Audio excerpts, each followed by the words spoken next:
ഉത്തർപ്രദേശിലെ മുൻ ന്യൂനപക്ഷ പ്രീണന രാഷ്ട്രീയത്തിന് കനത്ത പ്രഹരമായി. സംസ്ഥാനത്തെ മദ്രസ അധ്യാപകർക്ക് നിയമ നടപടികളിൽ നിന്ന് സംരക്ഷണം നൽകുന്ന ബിൽ യോഗി ആദിത്യനാഥ് സർക്കാർ പിൻവലിച്ചു.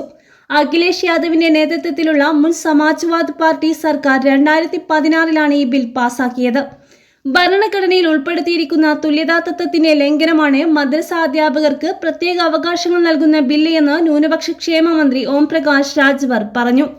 ഉത്തർപ്രദേശ് മദ്രസ അധ്യാപകർക്കും മറ്റ് ജീവനക്കാർക്കും ശമ്പളം നൽകൽ ബിൽ എന്ന പേരിൽ അറിയപ്പെടുന്ന ബിൽ പ്രകാരം ഒരു മദ്രസ ജീവനക്കാരനെതിരെ നിയമ നടപടിയോ അന്വേഷണമോ ആരംഭിക്കാൻ കഴിയില്ല. മദ്രസ അധ്യാപകർക്കും മറ്റ് ജീവനക്കാർക്കും ശമ്പളം നൽകുന്നതുമായി ബന്ധപ്പെട്ട വ്യവസ്ഥകൾ ബില്ലിലുണ്ടായിരുന്നു. കൂടാതെ മദ്രസകൾക്കെതിരായ ഭരണപരവും നിയമപരവുമായ നടപടികൾ തടയുന്ന വ്യവസ്ഥകളും അതിലുണ്ടായിരുന്നു. സമാജ്വാദ് പാർട്ടി സർക്കാർ സംസ്ഥാന നിയമസഭയുടെ ഇരുസഭകളിലും ബില്ല് പാസാക്കിയ ശേഷം അന്നത്തെ ഗവർണർ രാം നായിക് അതും രാഷ്ട്രപതിയുടെ പരിഗണനയ്ക്ക് അയച്ചു. നായിക് ബില്ലിനെ എതിർക്കുകയും ഇത് ഭരണഘടനയ്ക്ക് വിരുദ്ധമാണെന്ന് പറയുകയും ചെയ്തു. തൽഫലമായി സമാജ്വാദ് പാർട്ടി സർക്കാരിന്റെ കാലത്ത് ബിൽ നടപ്പിലാക്കാൻ കഴിഞ്ഞില്ല.